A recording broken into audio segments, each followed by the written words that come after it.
Good morning, everyone. Or good afternoon, actually. Gotta remember to say good afternoon now, because I start, at or afternoon. So far, it's been after, but I'm working on that. Yeah. Some fun news. Yesterday, I remember I talked about my Roomba and then saying it got stuck. So it decided to. I use a variety of different things to put my cat food on because I'm too lazy to wash the dish every day. So I just grab a new thing out of the cupboard. And I only have like one actual cat bowl because I broke the other one that I had. So I just had a plate, just a regular Farberware or whatever the ones that everyone has, plates. Just a little one. And the Roomba ran it over, and it still had cat food on it. So then I sat there and spun, like peeling out in the cat food or something. It dragged the plate into the kitchen, and then did a bunch of circles or something. There's a huge mess all over the floor. The Roomba itself had cat food up inside the wheels. It was gross. Like really gross. Like I took the Roomba apart to get the wheels out and then discovered that in order to get that wheel off of the motor assembly and everything, you have to like completely disassemble this. And I'm like, that's like the worst design ever. Something that's going to come in contact with the floor that might run over something it shouldn't. That might be kind of gross that you're going to need to clean out. To make you have to go through all of that to clean it. I don't get it. And then to make matters worse, like I couldn't get it apart, so I used a little extra brute force and then of course broke it. But it just broke this one little teeny part. But that, you can't just buy that little part. I mean, you might be able to from, I don't know, wherever, some manufacturer, somebody makes third-party parts for it or something, but like the official Roomba store, you can only buy the whole wheel assembly with the motor and everything. And that's fine, because it's only $30. Like, I'm not out $100 because I ran over some cat food or something like that. I'm out $30, and it's, I got 2-day shipping. It'll be here Tuesday or Wednesday or something. I don't know. It'll be here soon. But the fact that it was so hard to clean that wheel that I broke it such that I had to throw away and replace a $30 part instead of just popping the wheel off, running it under some water real quick, maybe scrubbing it with a brush to get into the little bits. It's just, come on. And it's not an issue that is like isolated to my model. Like I just got the cheap, unmaintainable one. You get the fancy one and it comes apart more easily. Because it's the same wheel assembly for all of them. Like if you look at their website, it's the 300, 400, 500, 600, 700, 800, 900 wheel. Like it's all of them, right? Which is great. I love that they have such modular, compatible wheels. And I will say that getting the little front coaster wheel off was, you had to pry just a little bit because it's hard to actually grab, but it just pops right out. And so I just ran that underwater and stuck it back in. It was 2 seconds, right? To get at the wheel assembly was 4 screws and then 3 more screws to get the wheel out. Really easy. But to get the actual wheel off of the wheel assembly was like 15 screws and 2 press fit pins and all this stuff. And it's just like, come on. For something that you're probably going to have to clean at some point, like they can do a lot better. Anyway, so long story short, next time I'm just going to let it dry and get nasty because then it'll be fine. I don't know. It's fine. So the Roomba's out of commission for a couple days. So you won't be hearing the Roomba roaming around over my head. Just one of those things, So I thought that was kind of funny. Horrifying because there's just, fortunately it was contained, The mess, it was in like a 4 tile square on the floor in my kitchen, but it was right in front of the sink, so I had to step kind of in the mess to get at the sink, and then by the time I found it, it had dried, so it was harder to wipe off. It's just well, that's the impressive thing for me, is that the Roomba actually is fairly easy to take apart and replace parts on. It's just their unit of disassembly is too coarse, right? They're like, well, why bother making all this effort so you can take the wheel off when you can just replace the whole thing for $30? Because they probably figure if you're at the point where you need to replace the tire on the wheel, which is what I needed to clean, and then the wheel well itself, then you probably are due for a new motor because those things wear out too. So might as well just do the whole thing in one shot. But not thinking about like, maybe they need to clean it because it ran over some dog poop or some cat food or something it shouldn't have. Like, I can't be the only person who's had a Roomba run over something messy and then need cleaning. I just, yeah. But anyways, I still love it, but I'm frustrated by it, Anyways, that being said, we're not here to talk about Roombas. We're here to talk about keyboards. And today we've got the other half of the Scaffold. So yesterday I built this, which, as you can see, is a flat keyboard that has some contour to it, using some very clever lifted PCB type things.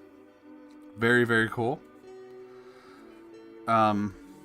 I discovered after assembling it and trying to play around with it that Robin's probably not the greatest choice for this, because, especially with my combos, because my combos for enter are these 3 keys here, which seems weird until you just, like, I just smash enter like that. Like, it's no big deal, but you try to do that on here and you're going to shove it to next week. Now, that'll be mitigated a bit by putting bump-ons on, but not much. It's gonna move around. So in order for me to use this, I would need to have a fairly heavy case on it so it doesn't move. Or doesn't move as much. Or, sadly, the only hot swappable switches on this are the flat ones. I would put lighter switches on this. Which would, would have its own problems, but I'd probably figure that out in time. I'm definitely of the mind that if I actually sat down and just immersion, or like hot soaked or cold soaked myself into light chalks, I would grow to love them, but I can't. There's just something, I mean, these are, Robins are a little too heavy, but they're nice stock. And they look nice, I think. But I don't know about the light linears or light clickies. The only light clickies I have are my Clerps that I've made, and those are a hassle to make, and then I have to throw away a bunch of Robins because I can't get click bars, and I'm just not a huge fan of them. It's fine, because there are MX switches that I do like, and I pretty much am set on MX switches at this point for my own personal needs. But anyways, TLDR, we're going to do the other half of this today. Got half of it done yesterday, do the other half today. I have not been able to find the firmware for this on QMK. So that's fun. Well, at least not, I haven't been able to find, I haven't tried very hard, but I looked on the QMK configurator and there wasn't a scaffold. So I don't know if it's in a separate branch or something like that, or if it's like, oh, well, it's, if you want the joystick bits, it's this and that. But if you're just using it without that, you can just use like a Kyria, or probably not a Kyria because there aren't enough switches, but because the matrix is identical. I don't know, I haven't looked into that too much. But we'll worry about that we'll burn that bridge when we cross it. And yeah, get started on this. So, got the diodes on here. I think the order of operations from the guide was to put the sockets on the flat switches. And then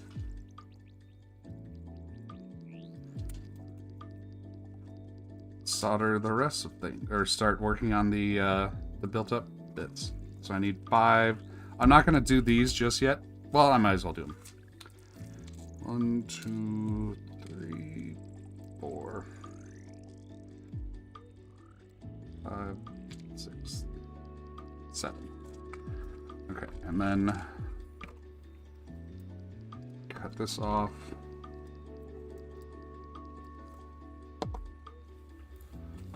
Throw this whole stuff back into storage.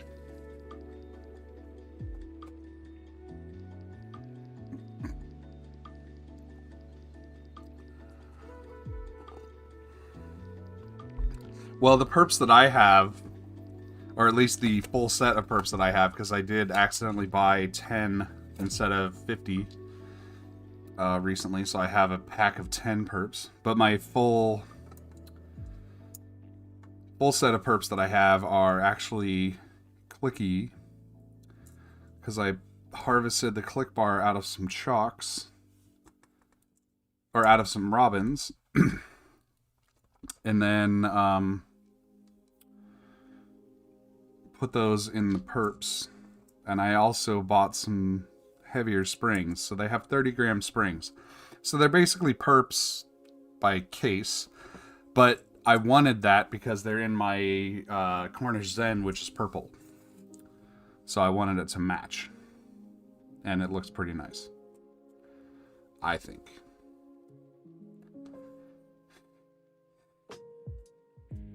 Whoops. I may be biased, though. Firmware is in your fork on the GitHub page. Okay, well, I will mess around with that at some point. Probably not going to happen today unless I have tons of extra time. Which I might, because this won't take as long as it did yesterday, because I know what I'm doing now. Kind of. For relative...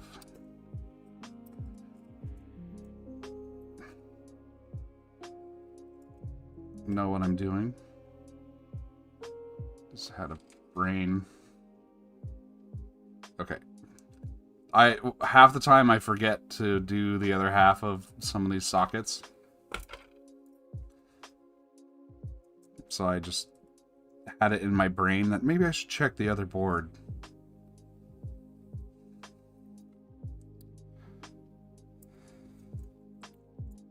No.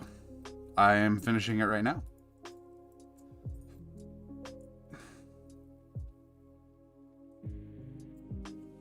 Hello, Linux Fish. And also hello, Ron.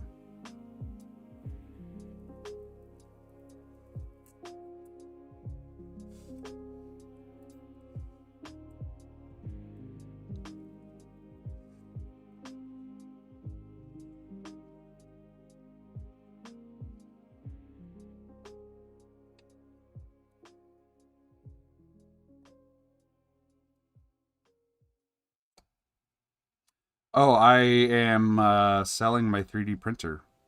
It was kind of a kind of an impulse sell. But I know somebody on Twitter who was like, I don't even remember what they're asking, but like something about a 3D printer, and I was like, I'll sell you mine. The reason I'm selling it is because I haven't touched it in weeks at this point. And I need to sell it eventually.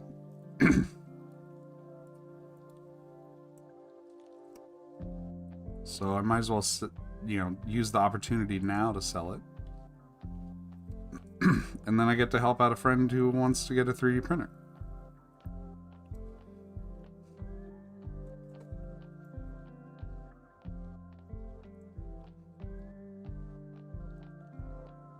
I would definitely keep it if I was staying here in the long term, because I've seen on the internet people talking about, like, they use the most Most of what they use their 3D printer for is printing replacement parts for things. And I've already come up with a bunch of stuff that I could be like, I need a replacement part for X, Y, or Z. Like, I even thought about, like, could I replacement part the wheel on my Roomba, 3D print a wheel on my Roomba or something like that? And, like, totally. But I haven't been doing that. And part of why is because I need to dial it more. I need to do, it needs some TLC. And I just don't feel like giving it the TLC that it needs to be, to be as functional or as good as it could be. So I'm just gonna sell it to somebody and kind of maybe guide them through that process a little bit, or not, whatever they want. Just kind of roll with it. Not guide them, like I what I mean is, like, help them get started or whatever, answer questions they might have. I don't know.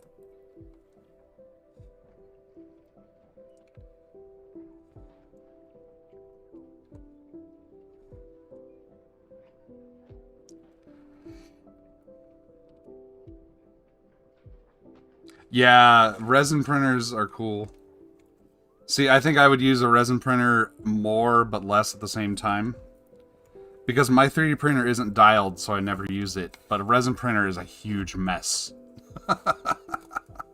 And so I'd be like, man, printing that little thing... Like, I can turn my 3D printer on and print a keyboard stand like this, and then turn it off and never think about it again, right? Because it doesn't, keyboard stand doesn't need to be perfectly dialed, doesn't need to be whatever. But I printed a whole box of these things. So I've got all the keyboard stands I could ever need. 640K RAM is all anyone will ever need. And, yeah, I used it effectively to help design my keyboard that I'm not going to use, but I'm done with the 3D printing part of it, I think. Because next up is PCB.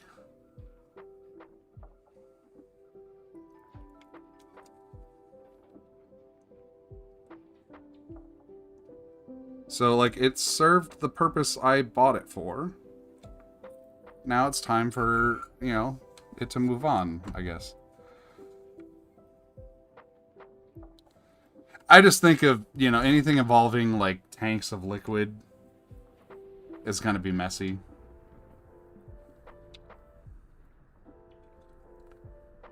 I'm not talking about the, like, oh, you've gotta have,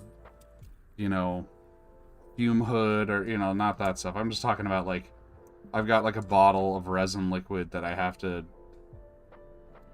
chaperone.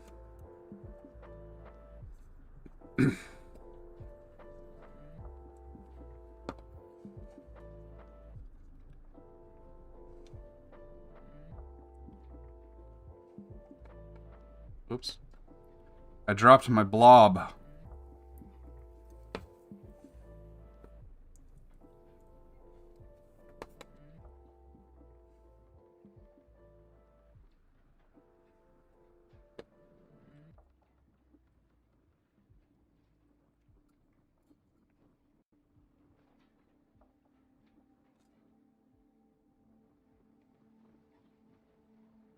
Like, I feel like 3D printing is an entire hobby in its own right.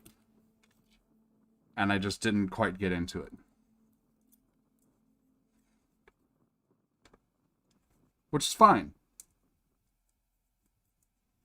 I don't have any regrets.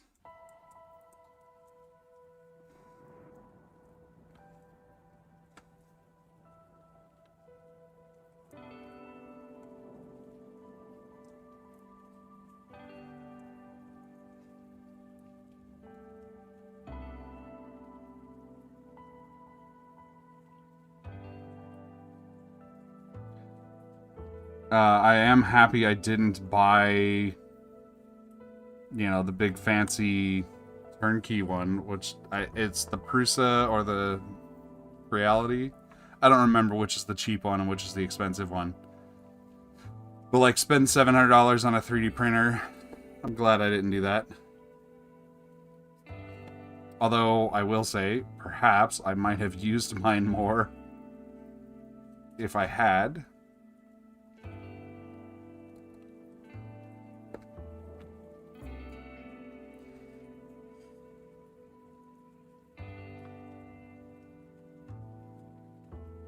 Yeah, I downloaded some stuff off of Thingiverse. I mean, I've got this. Oh, it's not up here. Well, anyways, I've got this really rad, like, keyboard tray thing that will hold a corn and a tablet. So you can sit it on your lap. It's freaking awesome. Like, if I were to get back into 3D printing, that would be one of the first things I would tackle, is making that work with a different keyboard. And also making it so it works with my iPad case on. Because right now it only works with the iPad not on. Or with the case not on. And that's fine, but I don't feel like taking the case on and off all the time when I want to use it in my lap. Because I tell you what, if there's one thing I really miss about having a laptop, it is being able to sit on the couch and use my laptop while I'm watching TV. Because that has mostly been replaced with using my phone on the couch. Which is a very different computing experience than the laptop. Because I can't, like, hack on code from my phone. I mean, I can, but no. Whoops. This is what I was looking for. Whoop. Oh, I'm making a mess. Okay.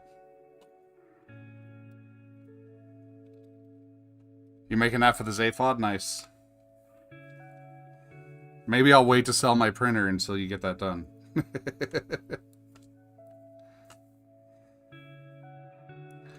Or maybe you should just send me one and I will help you test the prototype.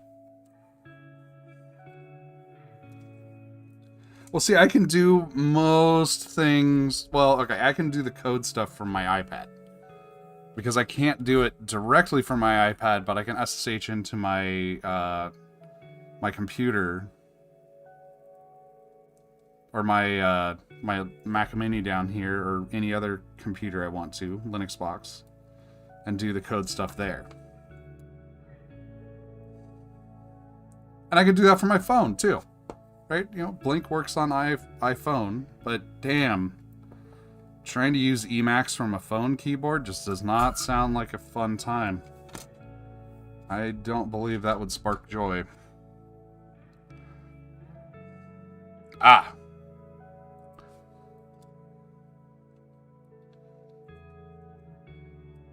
Well, I tell you what, if you made one for the Zaphod, I'd buy it.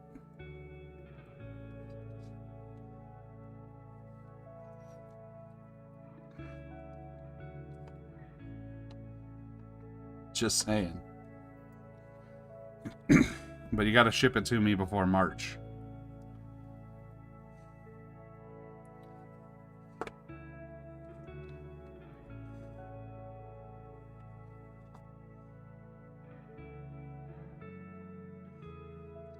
Speaking of Zaphods, I got a question from somebody yesterday asking if I was... They thought I had ordered a bunch of Zaphods and I was selling them. And that is not the case.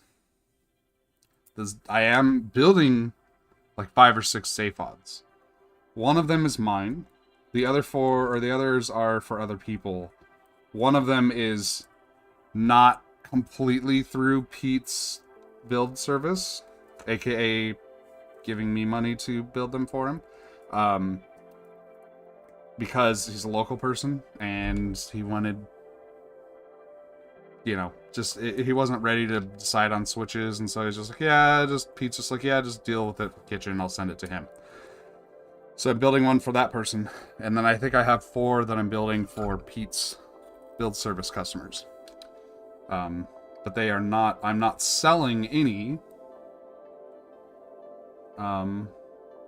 But I do believe that MK Ultra is going to be stocking the Zapod at some point.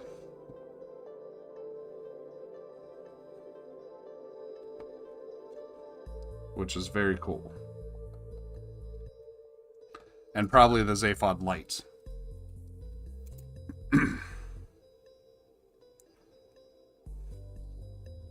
So hopefully that clears up any confusion that people might have. It wasn't a limited group buy, I don't think. So it's not like I was like, I'm scalping them, even if I was doing that. Like, if I did buy a bunch of them to sell. And if I was buying a bunch of them to sell, I don't scalp things. I'm not going to sell them at twice their price or anything like that. That's just not cool. 20 years from now, maybe I'll sell my Cornelius for $1,000. But like, it's not a, I'm not buying it to flip it immediately or anything like that. So.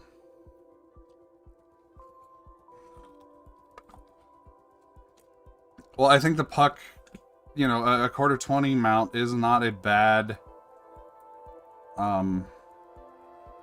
attachment system. The hard part is placing it, because you can't get threaded inserts into a keyboard, and having a nut on the top that the quarter 20 would screw into might be too deep, or too, you know, might conflict with the switches and stuff. And then trying to do anything from the bottom side is going to be very thick. So you're going to add a lot of height to any keyboard. So it's not an easy problem to solve. I think it would be very cool to have more things like that, though. I agree.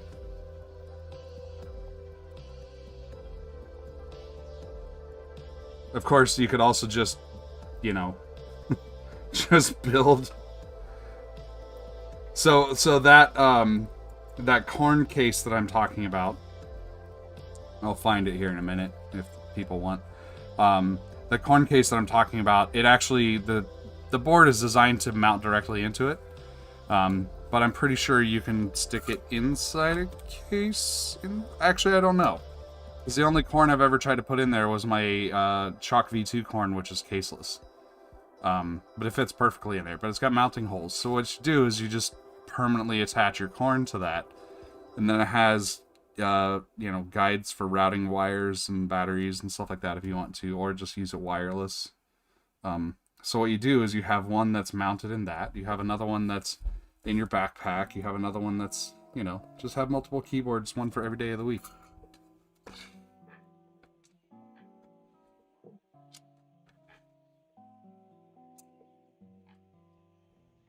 What, you don't have 30 keyboards to choose from?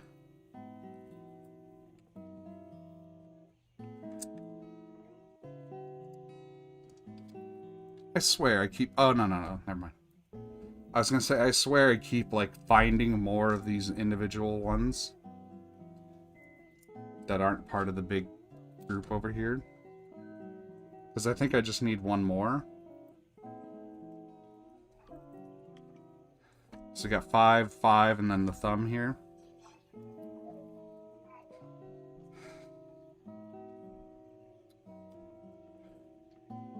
So that is legitimately where I would take another keyboard into the office.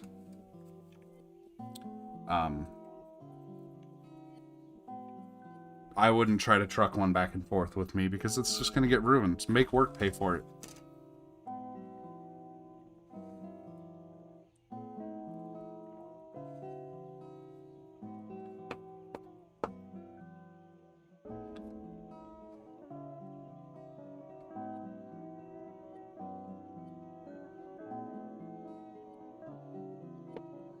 Or make work subsidize it. Like if they give you an Apple... If they give you an Apple keyboard, that's $100 plus, period. So it's like, okay, well, give me $100 toward building my own keyboard. And they might be like, oh, but then we don't get to keep it afterward. And it's like, well, you can. It's not going to be very useful to you.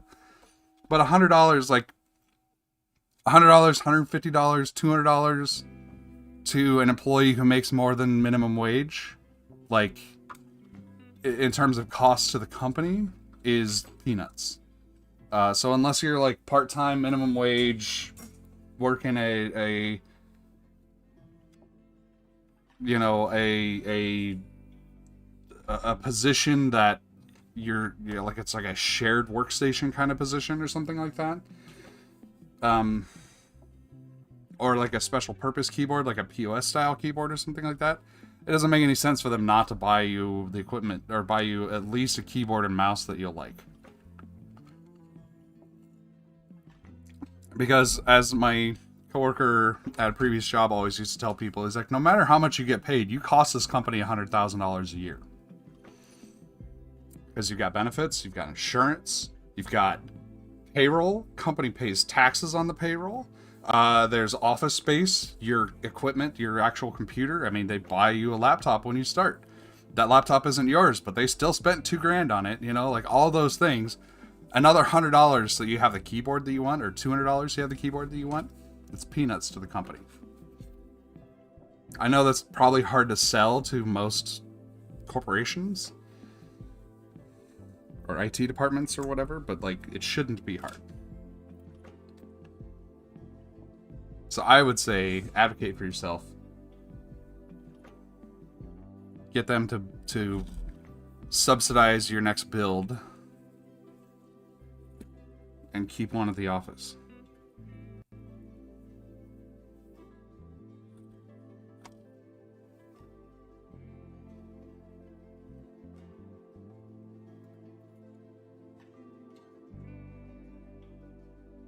Oh, that's awesome.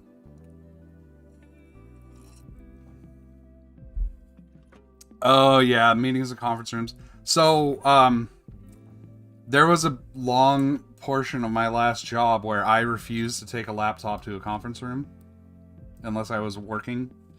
Like, I wouldn't take a laptop to a meeting. I'd take a notepad and stuff like that.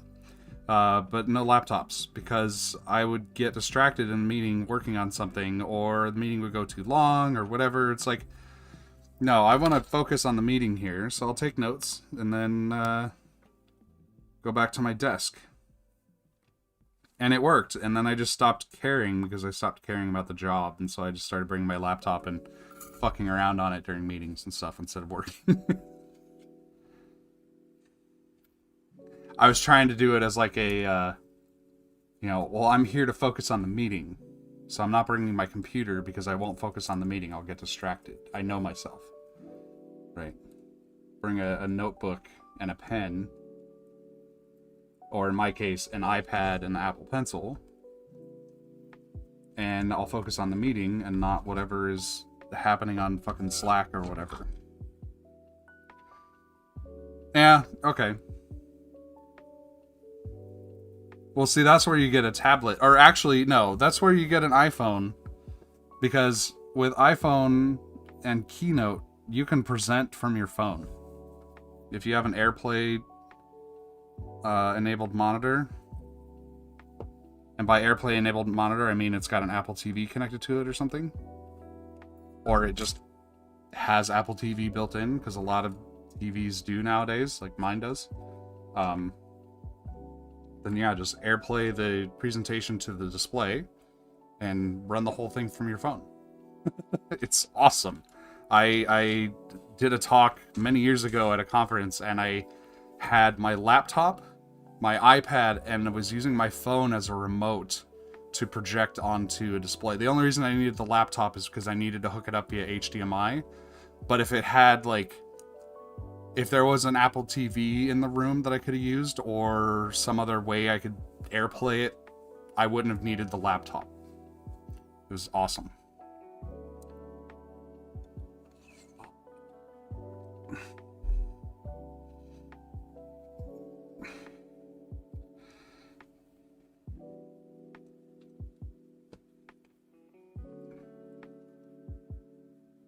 Yeah, those proprietary things. We had blue jeans at Stripe, I want to say.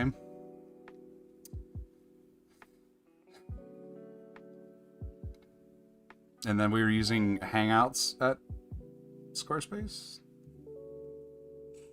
Mm-hmm. We're using Google Hangouts or Google Meet or whatever the hell it is at Squarespace. There was a push at Stripe when I was there many years ago to move to Zoom because Slack had just gotten rid of their Slack had acquired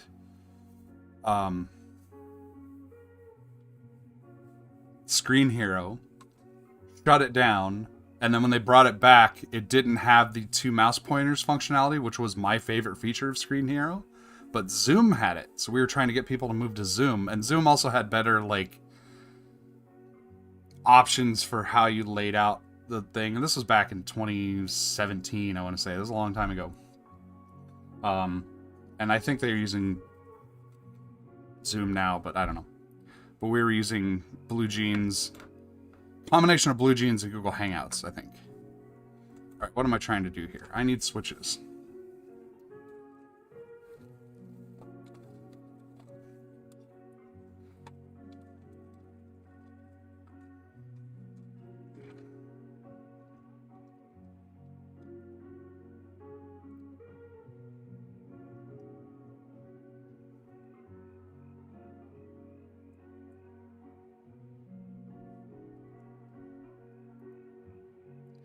Teams probably uses the same, well, not the same thing because obviously they're competitors, but Teams is probably doing automated translation or transcriptions. And yeah, it's not great, but it's good enough. You wouldn't use it for big corporate official events or something like that, but for team meetings and stuff, it's probably fine.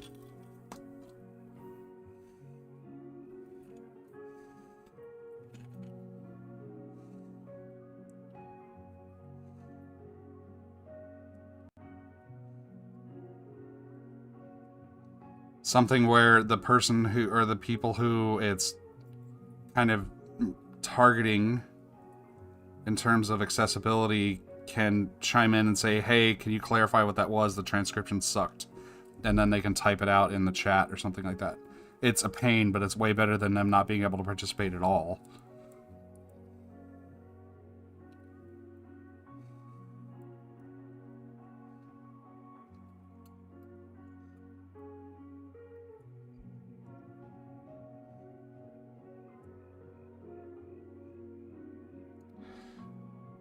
Well, I never had proprietary data living on my phone, but I did have... I allowed PagerDuty when I was allowing work Slack on my phone, work Slack, and work email. But then a company I worked for, well, at Stripe, they made it so you had to enable device management on your phone to put work email on your computer or on your phone. And I didn't, so I got a company phone. And then at another company, I got a company phone for a different reason because I didn't want to publish my personal cell phone number to 4,000 people who might call me. I wanted to be able to say, no, you go through the pager mechanism that we have to get a hold of the person who's on call, not call me directly. And so what I did is basically just... the idea was I would take the company phone, have PagerDuty and stuff on that, and when I wasn't on call, it would be off and in a drawer. In reality, that phone never left my desk at the office. I just left PagerDuty on my personal phone, and never took the other one home. Never answered it, never anything. So, but that was a... oh... That was fun. That job. I think that job is one of the big reasons why I don't want to work in tech anymore, I don't think. Because I had something great. I loved it. I loved the people. I loved the product. I loved the company. The engineering team was awesome. And we got acquired by a megacorp and just destroyed. Everything about our processes was completely just... They took my baby and shit on it. Yeah.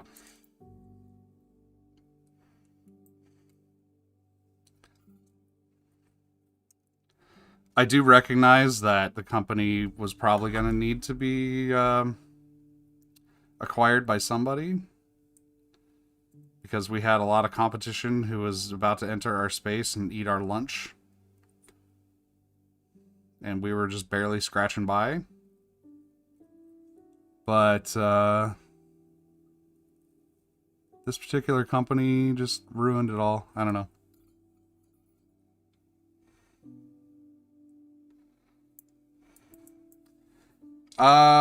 Silvers compared to Robins. Silvers are very light feeling to me. I have silvers on my keymote. And they just feel like the lightest touch, and they click. Or they not click because they're linears, but excuse me, but they actuate. And like I said, I would probably get used to light switches if I really sat down and just did it. But I haven't been willing to do that yet. And to be honest... Oh, that's that one.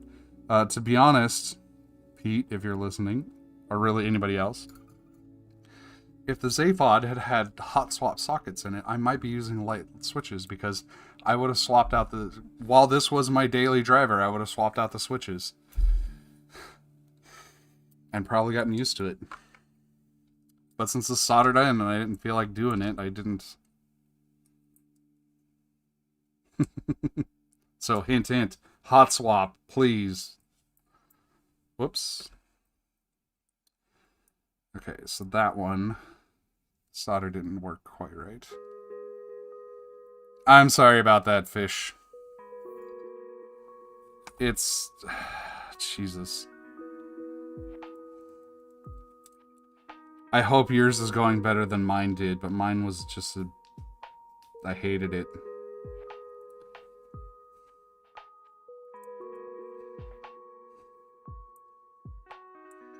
Needless to say, I left as soon as the first set of golden handcuffs fell off. I was gone.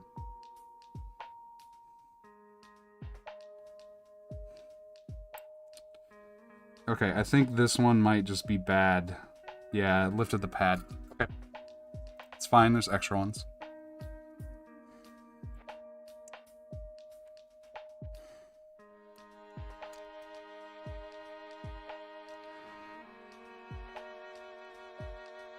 Yeah, the only reason I stuck around as long as I did is because they had their golden handcuffs firmly on me, and I tell you what, that is not a fun place to be.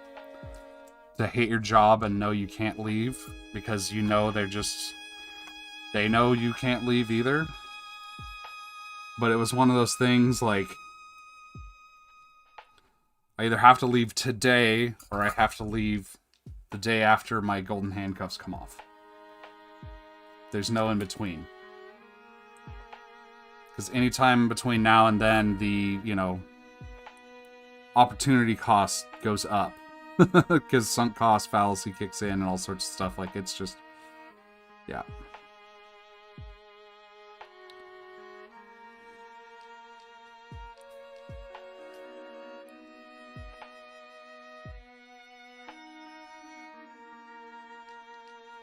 But that's why they still had... There was another pair of golden handcuffs on me. They had a... So the first pair was... I had been at the company less than a year, but they were cashing out everyone's stock options. But if you'd been there less than a year, you got that cash out on your anniversary date. So that was the first set. And the second set was they gave me a retention bonus if I stuck around for a year after the acquisition date. So on my anniversary date, I told them to get fucked and left. Leaving the retention bonus on the table because that was still 6+ months away and was not worth my sanity.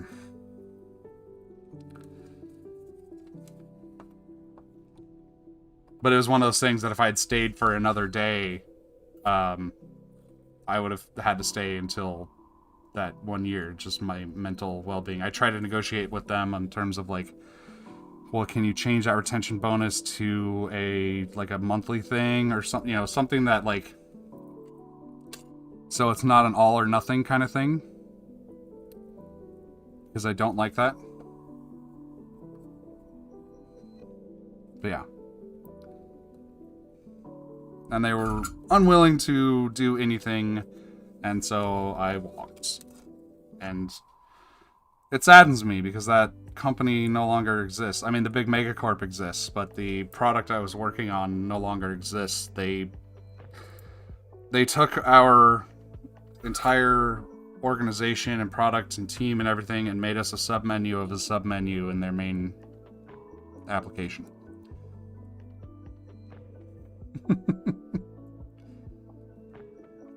So, yeah. But oh well. I am very thankful to the CEO of the original company because he knew it was going to go completely sideways. It was going to be terrible, but he made sure everyone got paid. Because paying out everyone's stock options like that is not something I would expect from a buyout like that. And he was probably like, no, you have to, period. These are my people, so he took care of everybody, but yeah. Oh yeah, dude, I put in the offer on this condo the day before I got the news about the acquisition. I walked into the office the next morning. I was running a little bit late. There was a big meeting in the main room. So the main room, like the dining room common area right outside the elevator. So I get off of the elevator, I look, and there's a bunch of people around. There's like balloons and stuff. The CEO is standing at a podium. He looks at me and he goes, "We got acquired." And I just kind of look and I keep walking because I needed to go set all my stuff down at my desk. And everyone started laughing because they were just like, "Oh yeah, Kitchen's totally not fazed by this at all." But in my brain, I was panicking because yeah, I just put an offer on this place. It was well within, I could have, I hadn't, I wasn't going to lose my earnest money or anything like that. So it wasn't anything like that, but it was more of just like my life just flipped over and this sucks. Let's see. Hang on. Oh, that did not make a good pad or good connection. Shit, I can't. Okay. This needs to go back in the jig here.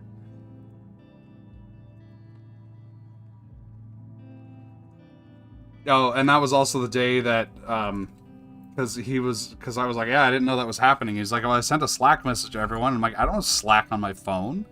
And he's like, "Well, you kind of need to for your job, right?" And I'm like, "No, if someone needs to get a hold of me, that's what PagerDuty is for." But apparently he had sent a message to everyone on Slack saying, "Hey, there's a meeting happening at 10 o'clock, and I was there at 10:15 or something." Yeah. And then we had a really fun encounter with the HR department person, because they came up and talked to us about the benefits, which were way worse than what we had. They had 2 weeks of vacation instead of the month that we'd had before, or unlimited or whatever. And they, at some point she had mentioned people who save up their vacation and don't take it benefit more because they get paid more for that vacation when they leave. And I was like, that is coming from the HR person who's basically saying don't take your vacation time. That just set the stage for everything. Plus then the insurance changed, and so instead of my shrink being in network, she was out of network, and that cost me an extra $3,000 a year, and just so many things.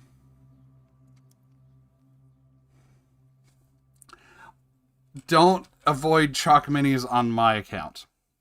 I have one experience with Chalk Minis,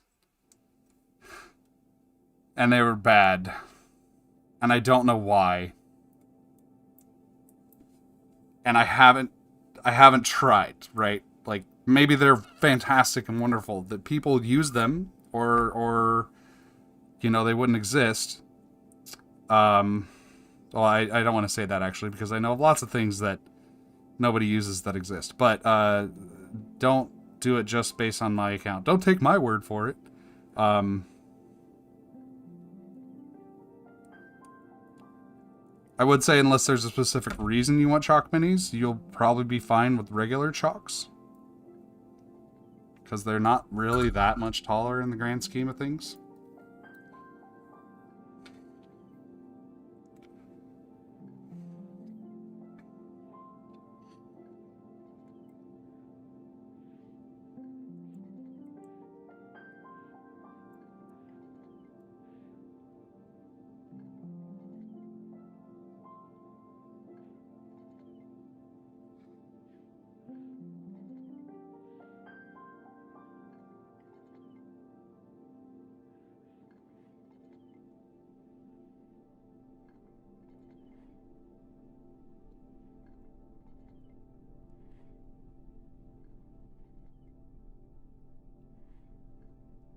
I do hope we get a little more innovation in the low profile space, but as Daryl keeps mentioning, like there's no incentive for manufacturers to innovate on low profile switches when they can print, when they're doing everything they can to keep up with their money printing presses, making recolors of MX switches.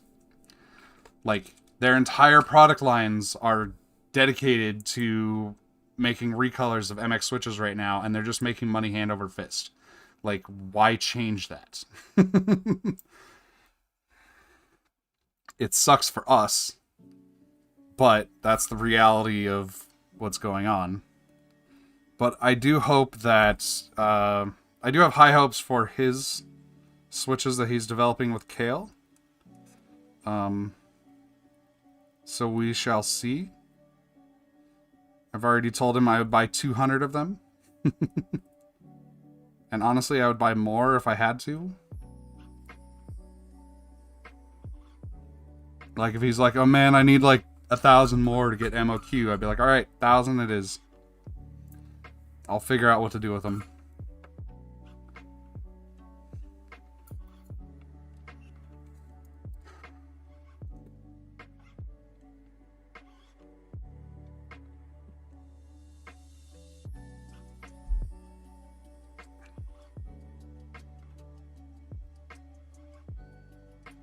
So, on combos, vertical combos, obviously you're hitting them with one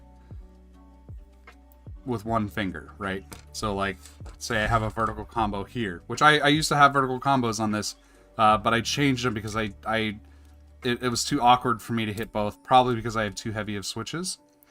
But horizontal combos, are you hitting them with one finger too, or are you hitting them with two? Like, is there like a poll function in YouTube? I'd love to see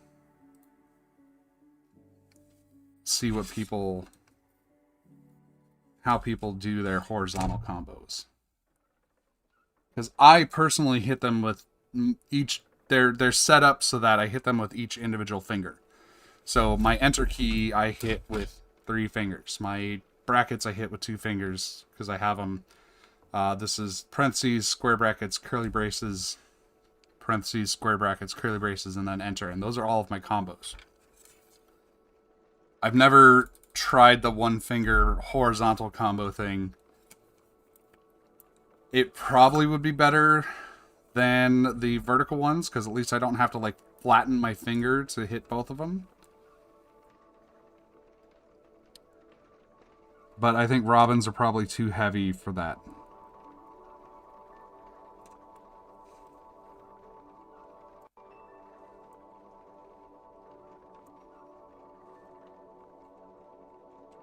Combos on both thumbs emulate 6 thumb keys on 4 switches. Okay. Wow, so you hit both thumbs with one thumb.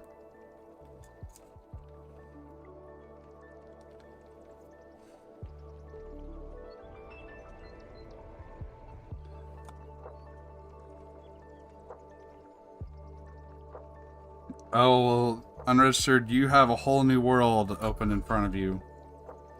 I could not have gone down to 34 keys without some sort of combo, probably. Or putting enter or one of those one of the big five on a layer.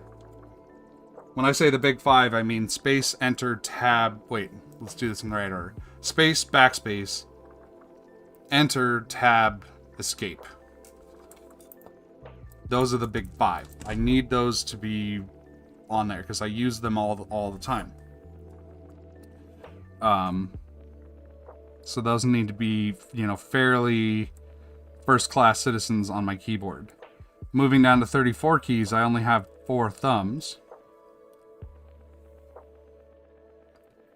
So I had to figure out what to do with one of those, and I decided to put enter on a 3-finger combo. I tried to put it on a 2-finger combo, but anything with Dvorak comboing or mods or anything on the home row is just a disaster because you're constantly rolling.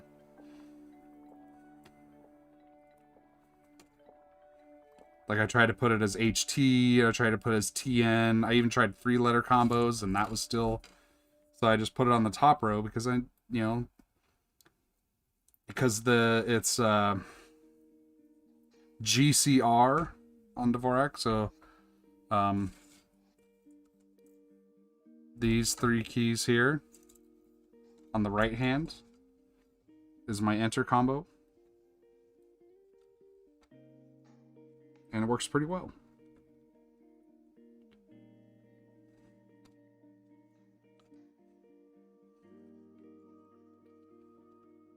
Yeah, I haven't had function keys on a board in, I don't remember, probably I haven't had them on a board at all since I moved away from the plank. So my pinky was the first non-plank board that I had.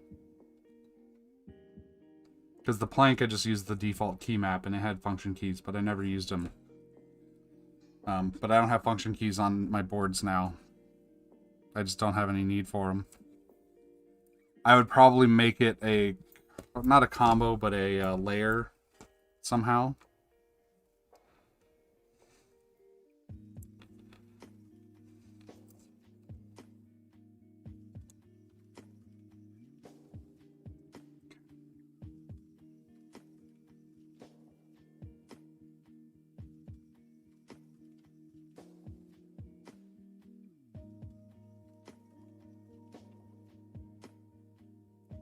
Go.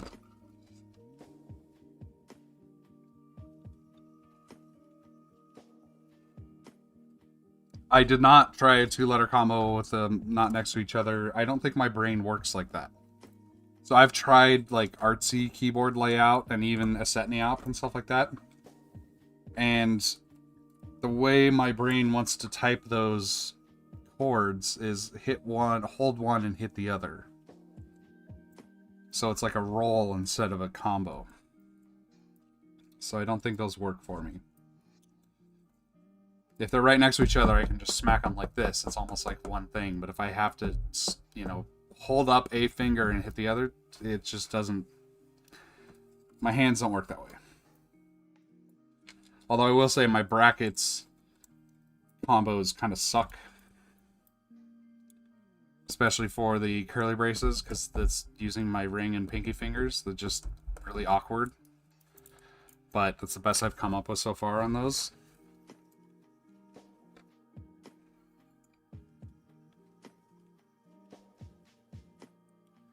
Yeah, for gaming, I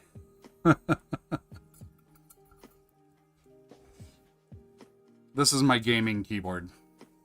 Sad to say. And I still don't use the function keys.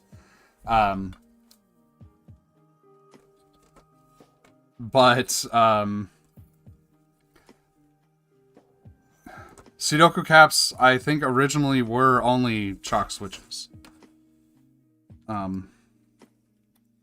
For the digital art stuff, yeah, if you have... So, the more... Well, I don't really use KiCad much, but the little bit that I have, I've really been like, man, I really want to have like a macro pad that is just dedicated to KiCad shortcuts. Because I feel like it's very like you hit a shortcut on your keyboard and then click, and that's a very nice workflow. But doing it on a split keyboard is really hard because you have to reach across to the other hand.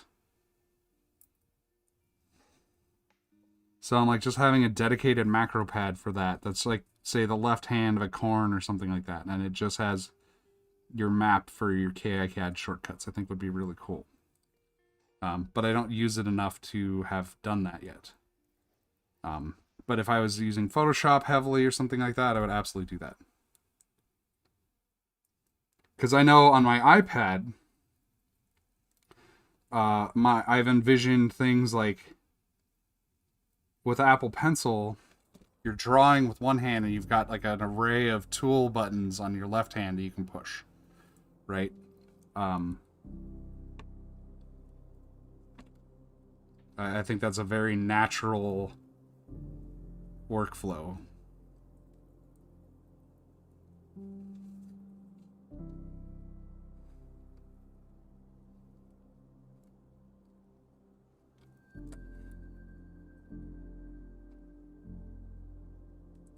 And I don't use I use Vim mode in Emacs, so I don't use function keys there. Or like if I used VS Code or something like that, everything, because it's not a modal editor, everything is done with either a function key or a modified key press or something like that. Like I would probably want function keys there, but with Vim mode, you just hit escape and then type your command or whatever.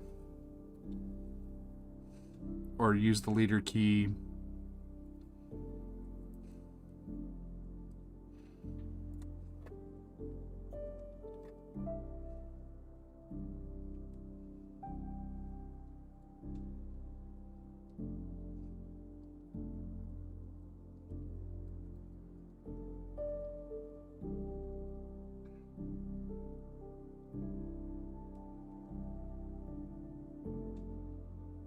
Yeah, I have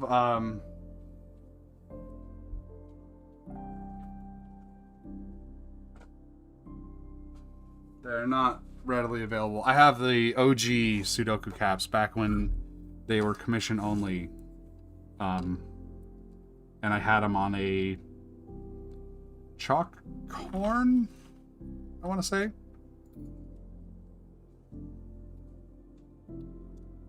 And then I have a handful of the new ones that I'm going to use as accents on various boards. I got them from the Absolem Club meetup because Sudoku was incredibly generous and sent us a shitload of caps. I mean, I think there were 2 full sets of like 30% caps or something like that. Like, if you look at S'more's image history on Discord, his Osprey that he's shown lots of pictures of, like, that is all those caps are the Chicago Steno caps, and he got those at the meetup.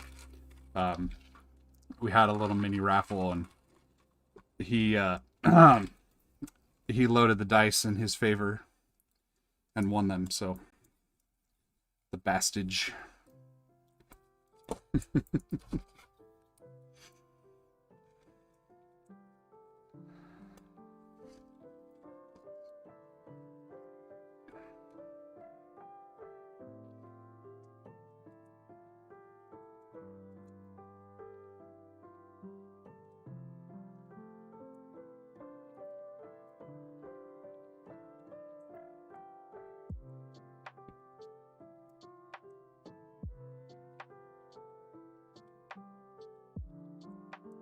All right.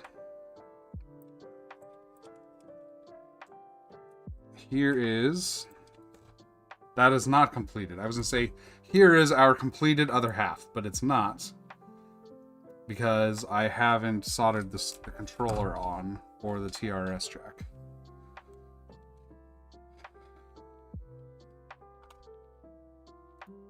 Got a message on Discord. What is this? Ah.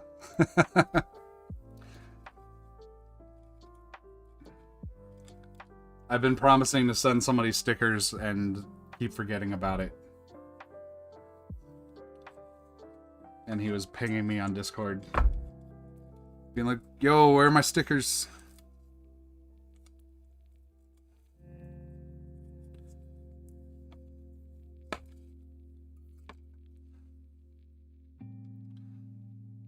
Just teasing. I mean, he's not being impatient.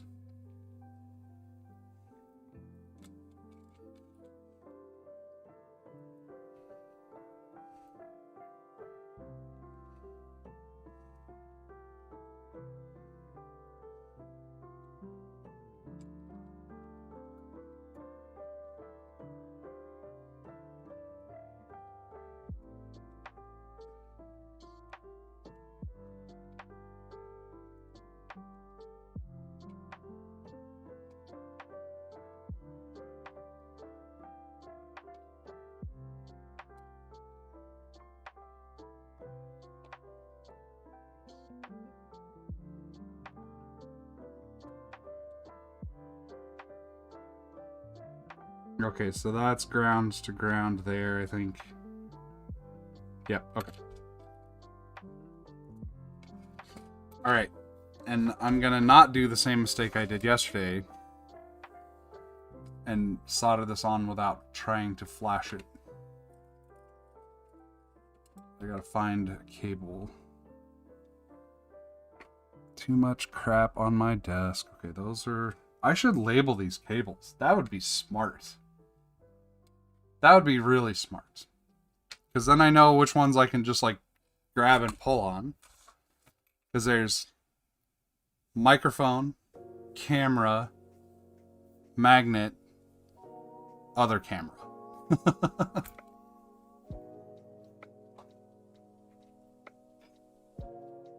And then there's, like, an adapter in the middle and a SD card reader in the other one. Sorry for the armpit view.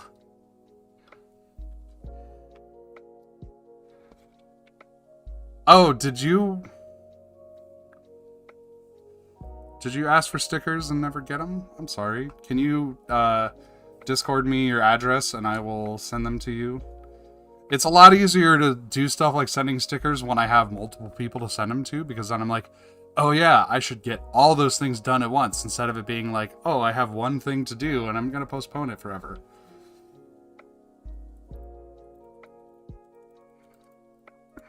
Oops. All right. I am going to just put generic, rando, whatever firmware I have on here for the moment. I don't... Rotary encoders, so I have a Kyria that has some rotary encoders. There's 2 of them. Only one of them has any function, and I use it, but I don't miss not having them. So the right hand I have set to volume control and push to mute and stuff like that. And the left hand does nothing. Like, it's not set up at all. I mean, it's soldered and works and all that good stuff, but there's nothing in the firmware. Let's just go with corn. CRKBD. Okay.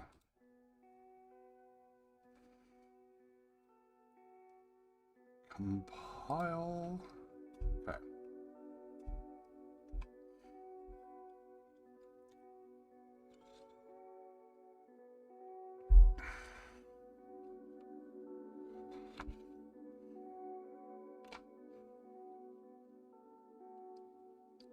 So while I'm waiting for that, let's talk about stickers. I have that sticker and that sticker that are like my channel stickers. If you would like one or both or whatever of those, send me your address on Discord and I will send them to you. However, I may have some others that you might want.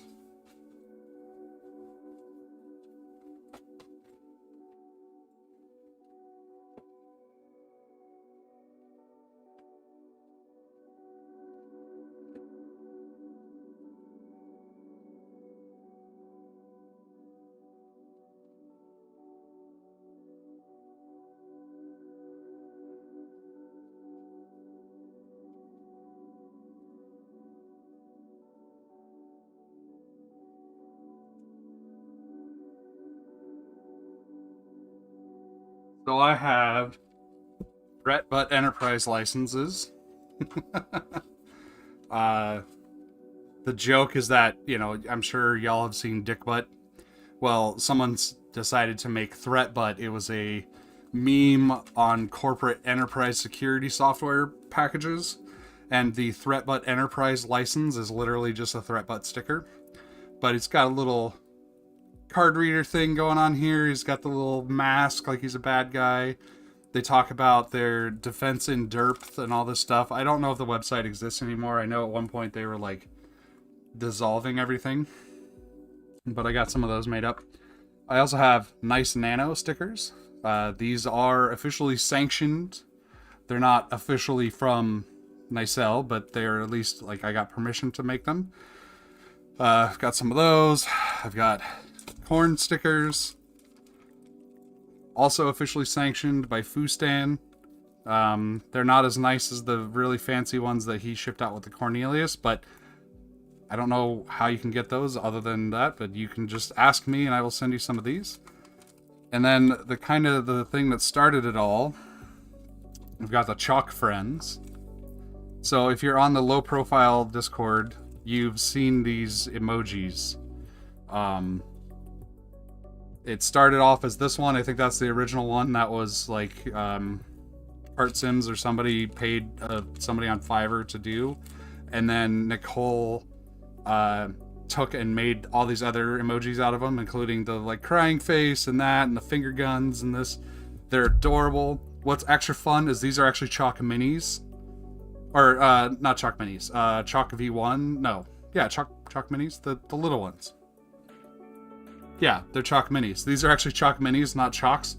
I don't know why they ended up being Chalk Minis, not Chalks, but they're fun. I've got a bunch of these. You're welcome to them. I also have...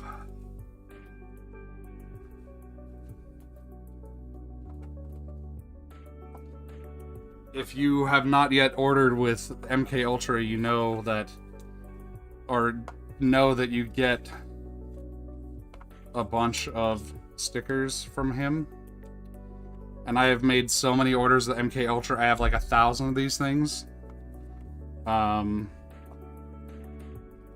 Like I seriously have so many of them, it's not even funny. If you want like a stripe sticker, I can get that. I don't know, I've got a bunch of stickers. But those are the ones that I have the most of, I would say. That and like split KB stickers. So yeah, just hit me with your address on Discord and I will send you whatever stickers you would like.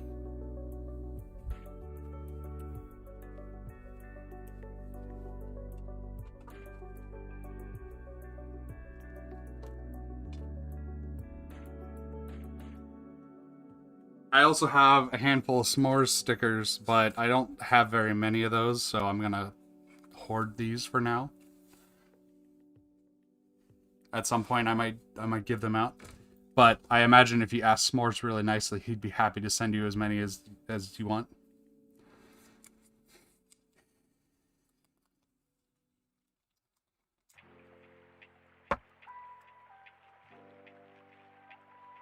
Okay, so we have a firmware now. It's not for this board. It's just a corn firmware, but it'll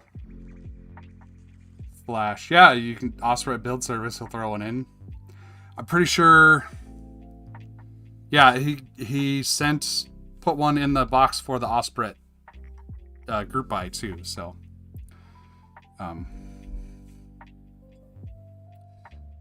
but he didn't send me one in the Absolem box or package.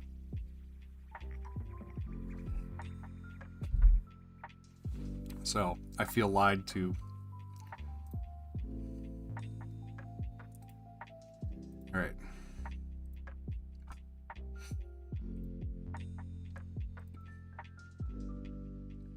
Okay, that's already in flashing mode, I think.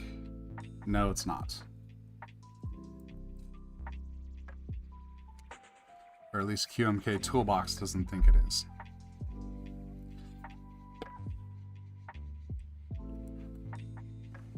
There we go. Okay. Flash.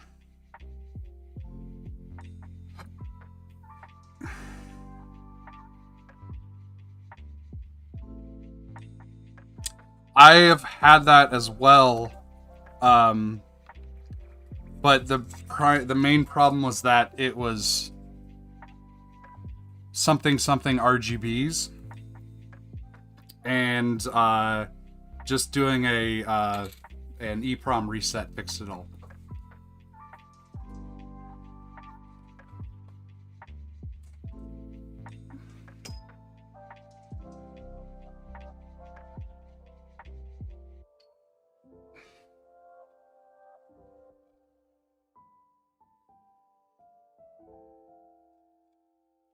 Now, if you're asking about would I do an Osprey build service, sure, but I'm pretty sure Sam does those too, and he might not like me edging in on his business. Although, I mean, he's the one who's got a job now, so he should probably let me do them. Big meanie.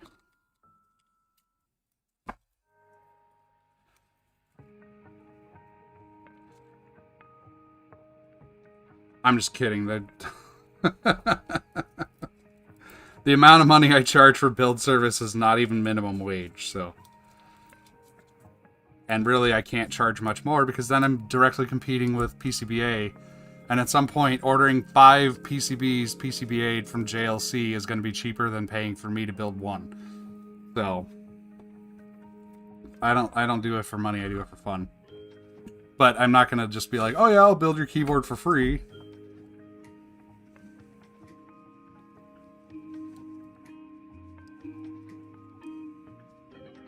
I mean, I will build your keyboard for free, but I keep it.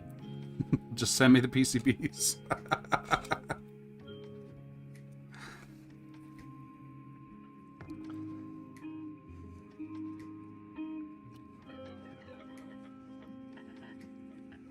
Yeah, the other thing is I don't tend to swap controllers around. I've done it once, and that was where I...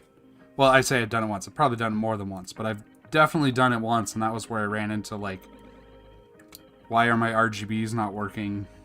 Or why, you know, what's weird? And I just needed to flash the EEPROM. Or reset the EEPROM.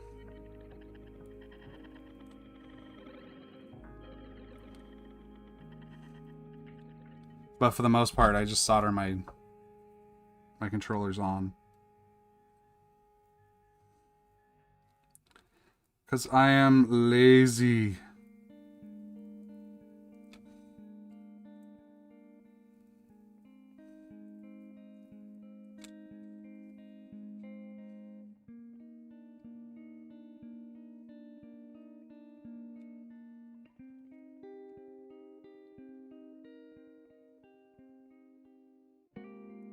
Yeah, building keyboards is definitely fun.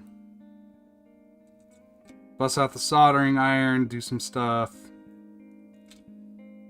I will say it does get repetitive and kind of boring at sometimes. Or at times. That's why I try to look out for, like, unique boards.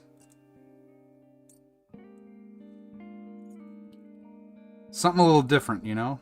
Like, I've got a Lily 58 Pro that I've got in the can, ready to build. I've got all the parts for it and stuff, and I just haven't bothered, because I'm just like, it's just a fucking 4-column split, like, or 4-row split, like, I don't know.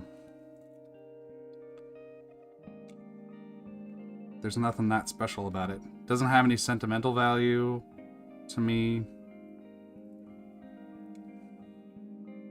I bought it mostly because I was trying to get my friend into split keyboards, and she said she needed a number row.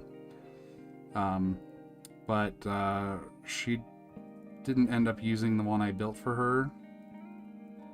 And was like, you know, I'm fine, I don't need this. I'm like, okay, so...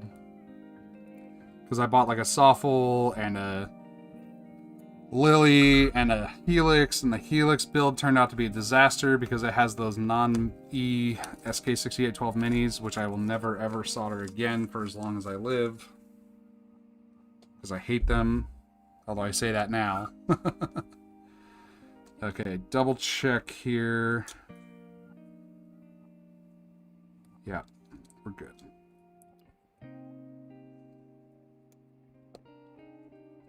Yoink.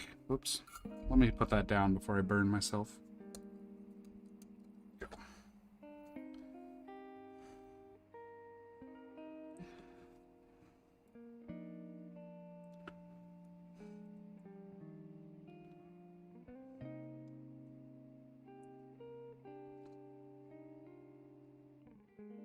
I will say, exposed. I am a sucker for exposed components. So if you've got a board with exposed components, and it's not just a standard row stagger thing, I would probably build it in a heartbeat. I just like the look. And there's so much you can do with them. As far as like being artistic about it and stuff. Maybe that's what I should do on my board. It's like a lightly modified unibody A-Dux, sure. But more importantly, it has exposed components.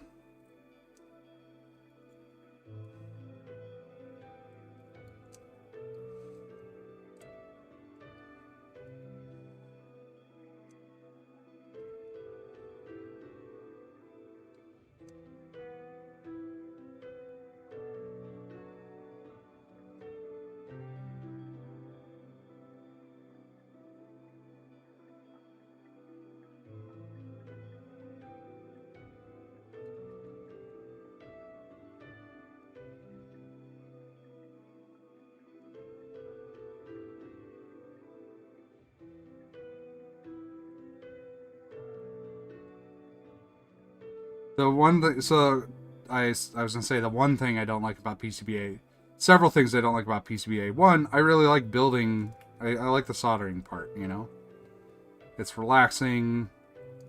Get to breathe some of that, some of those flux fumes, all that good stuff. Gives me something to do on stream, but also. There's some amount of risk in that you don't know exactly what it's gonna look like when you get it. Like, you've got to trust that the person you're ordering the PCBA from is like reviewing things such that it's not going to be totally screwed up, because otherwise you're just basically sending them instructions and they're following them. And their machine is just going to go like, okie doke, and put everything on, and who knows if it's going to be all screwed up. So it's a, you know, and since you can't just order a one-off, I mean, you can, I imagine, but it's probably expensive. You know, you don't know if your PCBA stuff even worked until you've got 5 of them sitting in front of you and you've wasted $100. Like, that's one reason I haven't ordered all the purple PCBs for the Zaphods yet, is because it's like, you know, I've got a quote from them for $200 for 20 of them. Which is, I would say, pretty reasonable. You know, but I'm not 100% confident that I did everything right. And that's a lot of money to shell out if I'm going to get it and it's just going to be completely wrong and they're all trash. And so I'm just kind of like, eh. Because I'm not doing the group buy to, like, make money. So it's like, oh, this is just a calculated business risk, whatever. You know, I'll follow through with it in the future and make up for it, you know. No, this is more just like, there's some people who might like these, and I'm going to do a, you know, order a bunch of them so that we can all save on costs, and there we go. You know, it's the true spirit of the group buy. It's not a, it's just a cost sharing mechanism.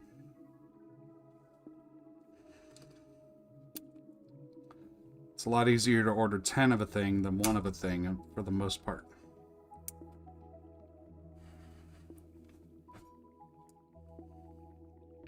Yeah, exactly.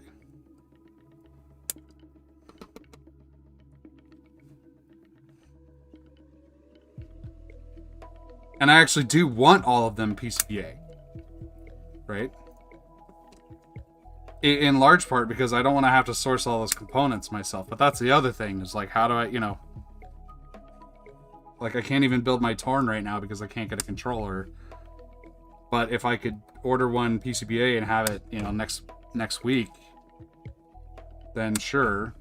But then I lose the fun of, like, having the build, you know?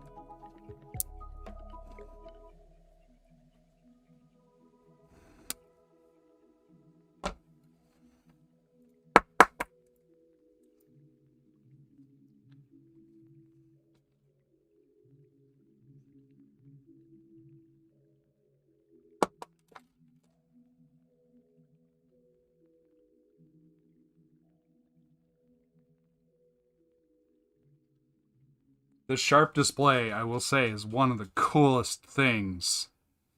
Because like I love e-ink. I have Kindles. I love the technology, all that stuff. But I'll say the e-ink displays on the Cornish Zen, and I don't know if this is the displays or if it's the driver or what, but it just doesn't provide the same level of experience that you get out of a memory display. Like, it's really slow to update. You know, turning the Cornish Zen on takes a long time because of all that. And like this, like, you can even have animated Bongo Cat, right? Like, that's awesome. You can't really do that on the e-ink display. You can, but it's weird, right? And I don't think the driver supports it. And I'm not trying to like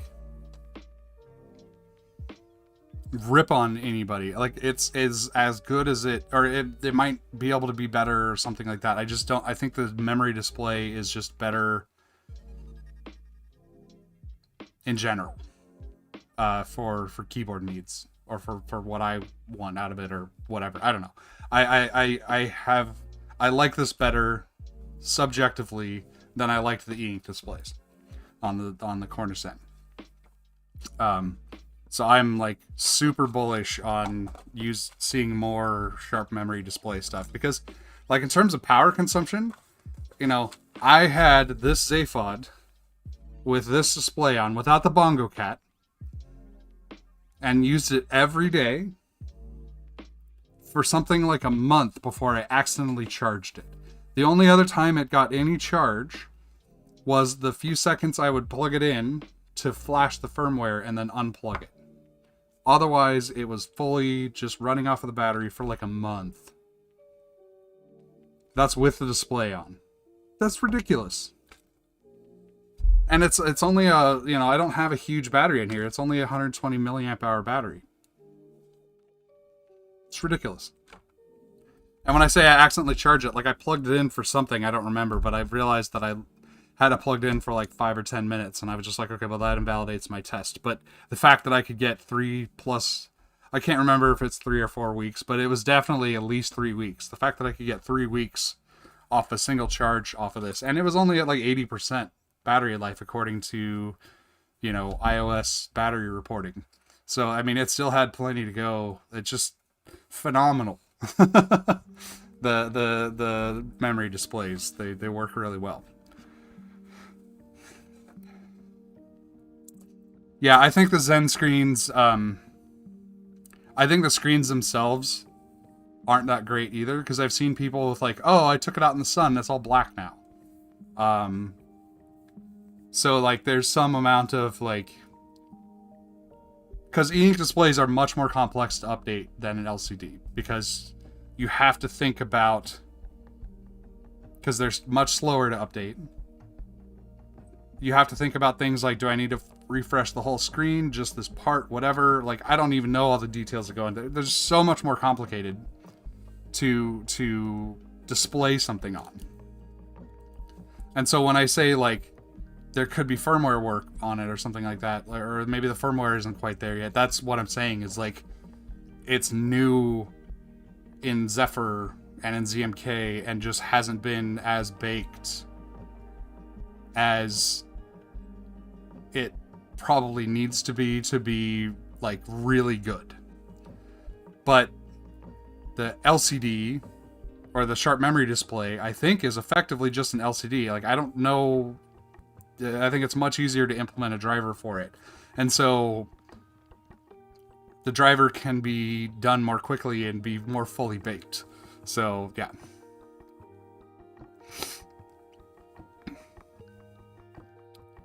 Yeah, and I really do think that, you know, I'm not trying to rag on Pete or Daryl for the Zen, because it's an amazing board. The e-ink display, you know, it was a stretch, and I think it can get better.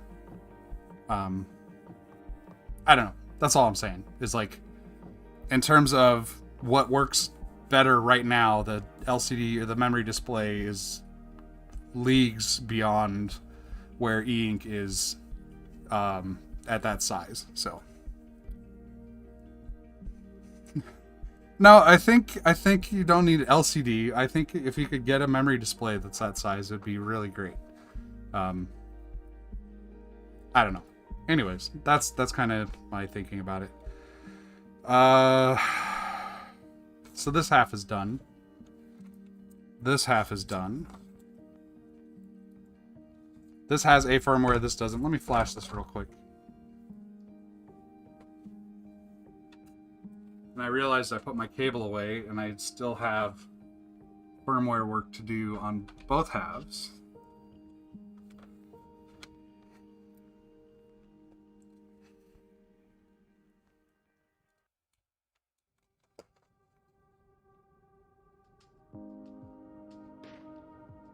Hit our reset button here. Flash.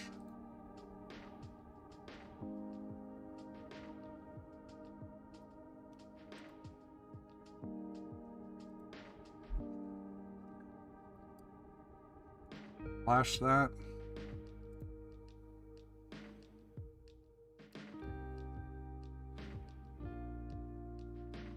Yeah, but isn't the LCD going to use a lot more power, or does it matter?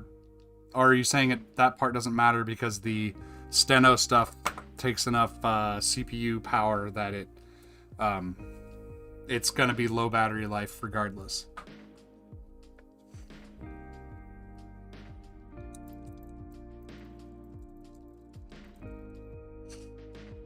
Well, so you can fix that part by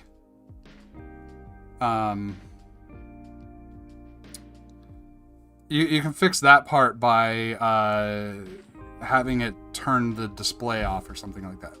Purely functionally? Okay.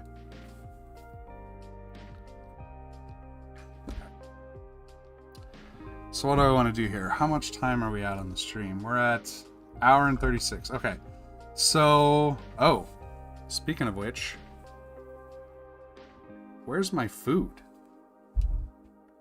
I ordered food a while ago.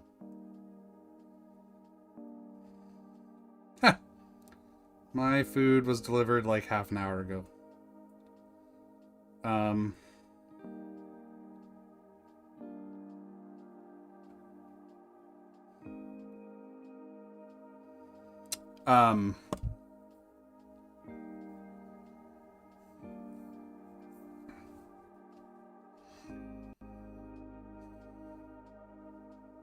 Now I think I'm just gonna call it today. Got the other half of this done. I know, broken record. I will do the firmware stuff, and I will post about this once I get that working. This is a cool build. I'm excited to give it a try. Oh wait, what am I talking about? I have caps. I need to put caps on. And I didn't follow through yesterday and figure out what caps I'm going to put on it, so I'm going to do that right now. So we have black.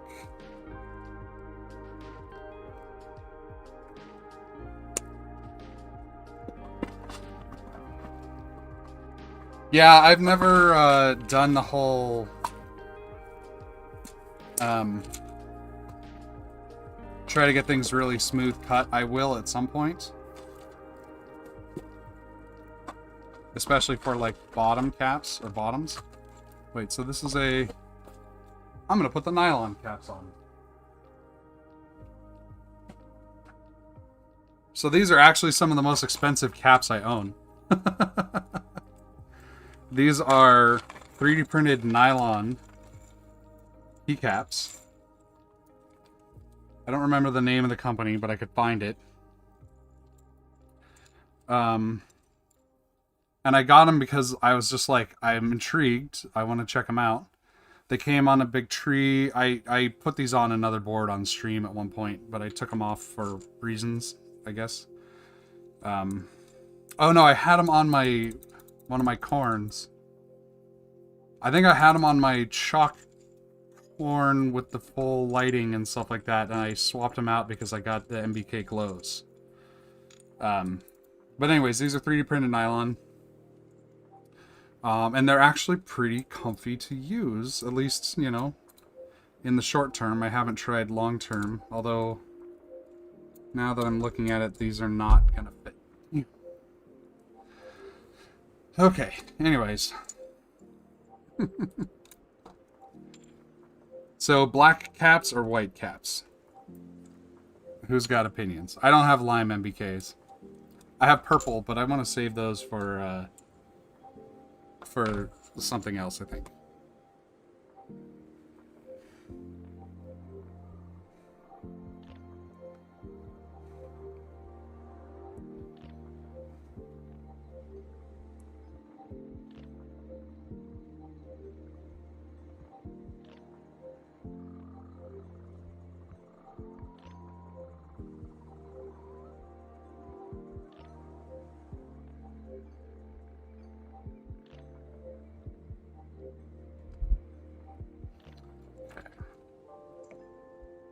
So we'll go with, do I have enough black caps here? Okay, we got black caps. We got to vote for black.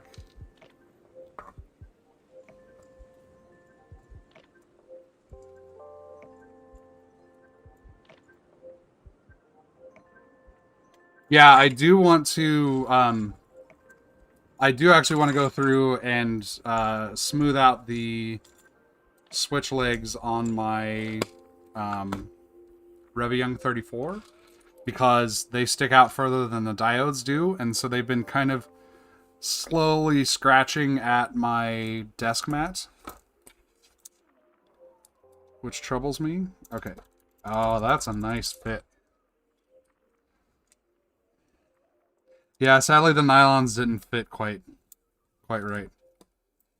They're a little bigger than chalk spacing, looks like. It's fine. MBK it is. Oh, this looks really nice. You know, maybe I should have put the purple on.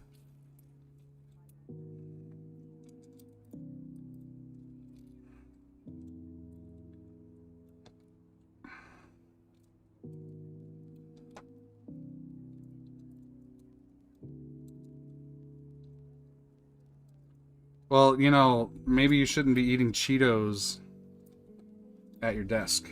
Or at all, really. But I'm not going to throw any shame on people eating Cheetos. I had a bag of Cheetos last night, so I know that feel. Also, pro tip, Cheetos, eat them with chopsticks. Then you don't get them all of the cheesy bits all over your fingers.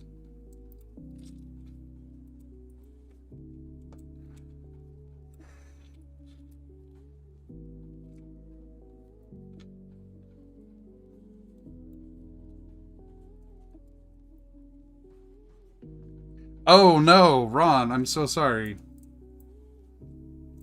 Judging by the fact that you're actually back, that's not an unusual thing for your dog?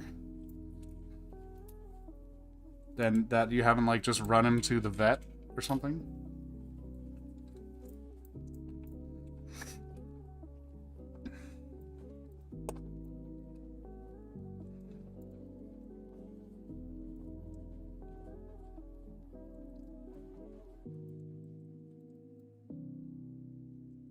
Oh, just barely enough caps here. But then I gotta find my homies. But I think those are in... I had it. I think I have my homies and my 2Us and stuff separated out into, Okay, cool. I mean, not cool. Anything having a seizure is a terrifying thing. I haven't experienced it myself, but, I do have a friend who just died of cancer less than a year after his first seizure caused by the cancer. So I understand. Seizure's scary. But at least it's not like this is the first one, and yeah.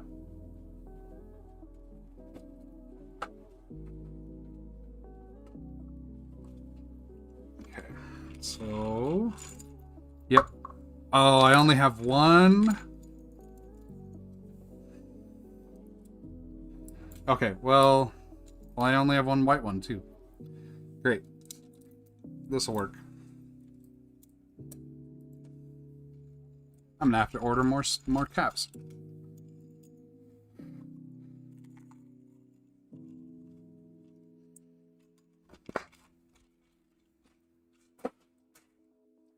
Alright, that is a very nice look. It feels weird. Because the way I type, my fingers are resting on this bottom. So I'd have to be more intentional. And yeah, I need to put bump-ons on this. But it is a very nice look. I like that curved kind of... This is so cool. It's so like, what the hell is even going on?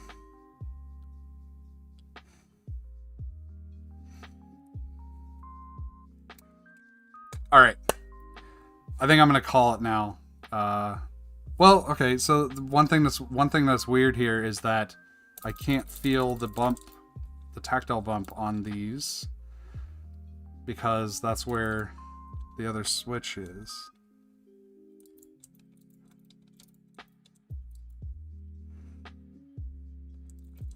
Yeah, I think I would leave the homies off. Yeah, and this is wobbly because the only thing holding it is the sockets in the middle here. Like, I don't have any bump-ons on this at all. Because I need thick ones for this board, I think. And I don't have those readily accessible at the moment.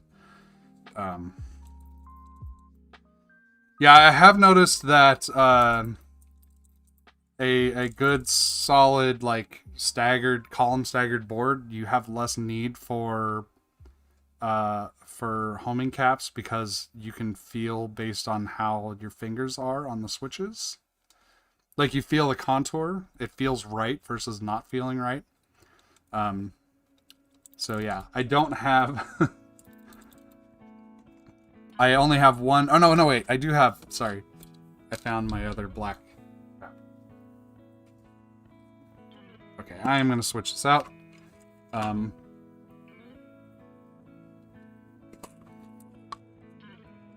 have 2 black non-homing caps.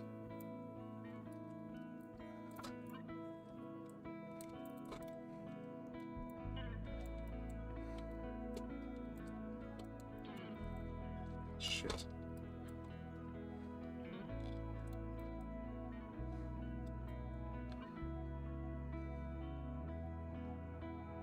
Yeah, I think some of the supports aren't, but I don't see any, Oh, there is, yeah. Well, and some of the switches aren't quite flat in their seat. I'm not super worried about that stuff because this is mostly a display board. There.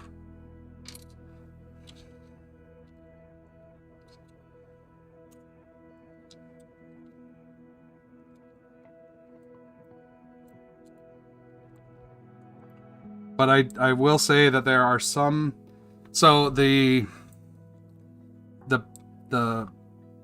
orientation pins on the bottom of the switches seem to interact a little bit with the sides of the lifts and make it so they don't go all the way in. And so it's hard to get the switches flat on the PCB.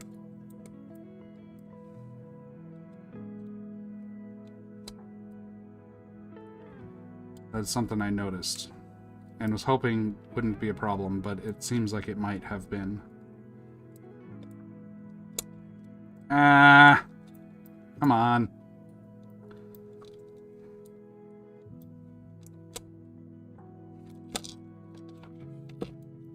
If only this were a hot swap switch that I could push out from the bottom.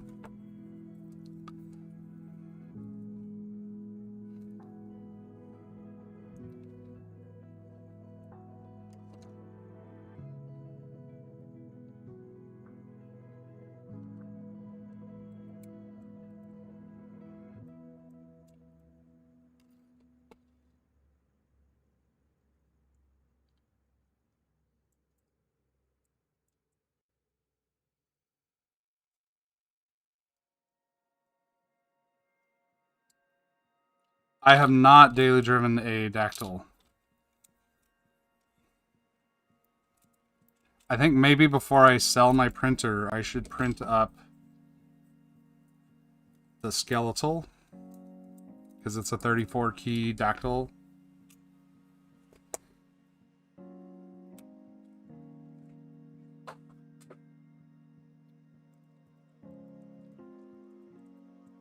Yeah, I mean, there's definitely some interaction with the other things, but it doesn't seem to really impact things. Like, I don't notice it other than when I look at it.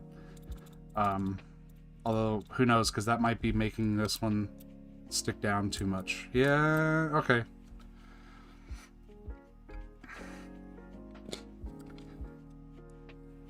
Yeah, I have a...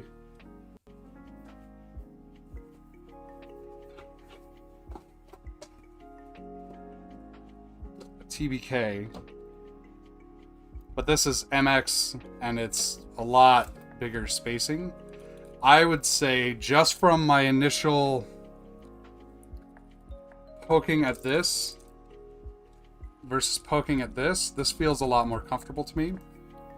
This feels a little too closely spaced.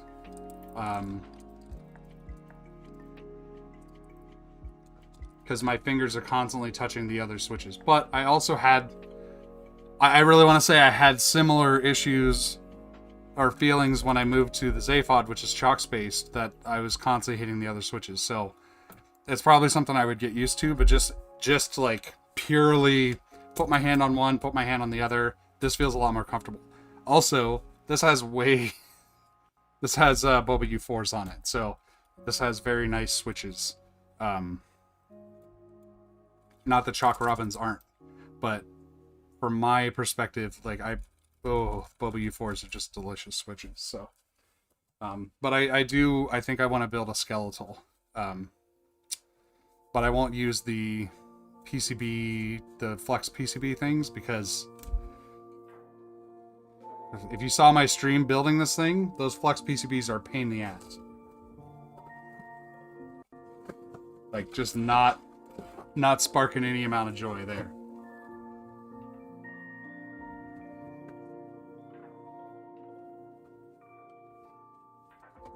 Alright, so that is the scaffold. And like I said, I will I'll figure out firmware later and post something about it. It's really cool. I love I love that it's all PCB material that makes up the rise and stuff like that. You know, Choubbi, you mentioned here, you know, you might add 0.5 millimeter vertical spacing between keys. I would say having a little bit more space, at least for me, would be welcome. For sure. And also that would, because the tolerances are super tight on this, so you have to really get these like perfectly, you know, the switch is flat against the PCB. The PCB, you know, it's got to be like really perfect, or you get switch interaction. And I think having just a tiny little bit of space will help with that. Especially because like trying to fix that now is going to be really hard. And then I also mentioned that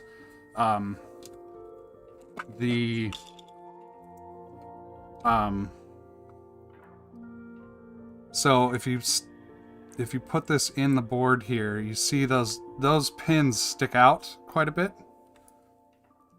The extra pins, and that seems to interface or interact with this on the side and make it harder to get the switch flat against the PCB.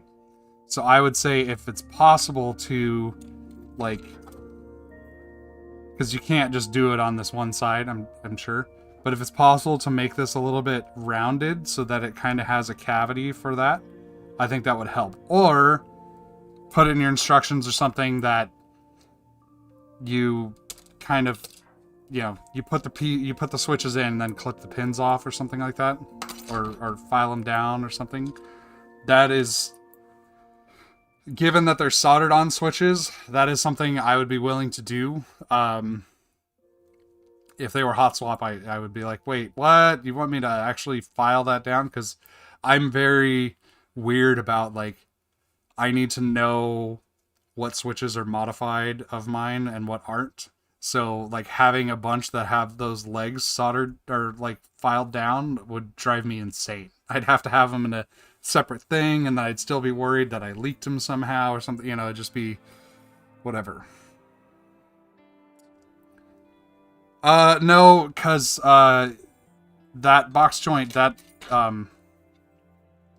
there's a hole there. Yeah, the PCB legs on the Switch. Yeah. So that's because without those risers, like, this sits really flat against the PCB.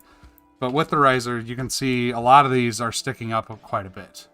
And that's, I think, almost entirely a function of that interaction on those legs. I think that alone would probably be enough to fix this board.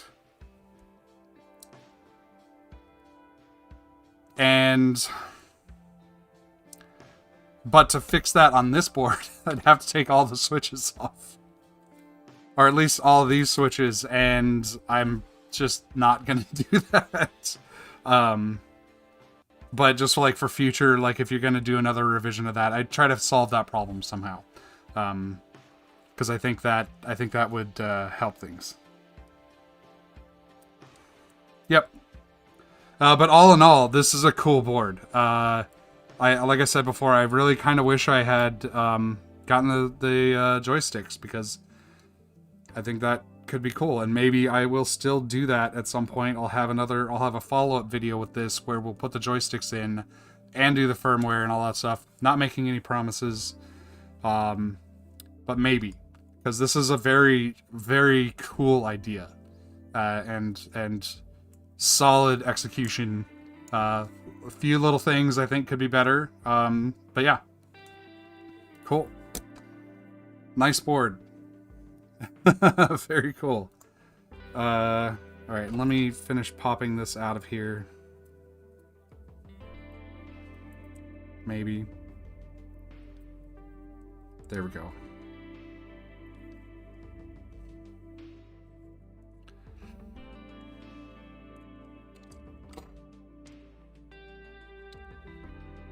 So yeah, I think that is, I'm gonna call it for today. Thank you all for swinging by. This was a fun build. Now that I've busted out the TBK and I'm selling my 3D printer, I am very much considering the last thing I do with that before I sell it is to print a skeletal. I mean, not that I probably wouldn't be able to go to my friend who I'm selling it to and be like, hey, you know that 3D printer I sold you? Can you print something for me? Or, you know, whatever, or just order it from the Bastard Keyboard site. But we'll see. Anyways, I'm going to call it. And, yeah, thanks for swinging by. I am, like I said previously, I may have a special midweek stream for Zaphod builds. Let me actually just check to see if UPS or USPS has updated the shipping status.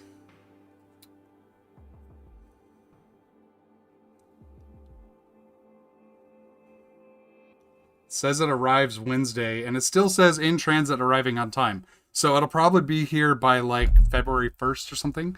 But if it gets here earlier than Wednesday, I will probably do a midweek stream and just get them all built, or get a portion of them built. Maybe do a second midweek stream the next day.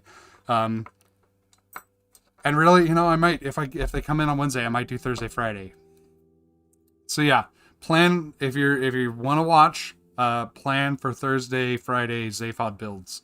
And then I won't have a stream on Christmas Day. If they get here later than that, it'll probably be Sunday, Monday, or something like that. So, anyways, thanks for stopping by.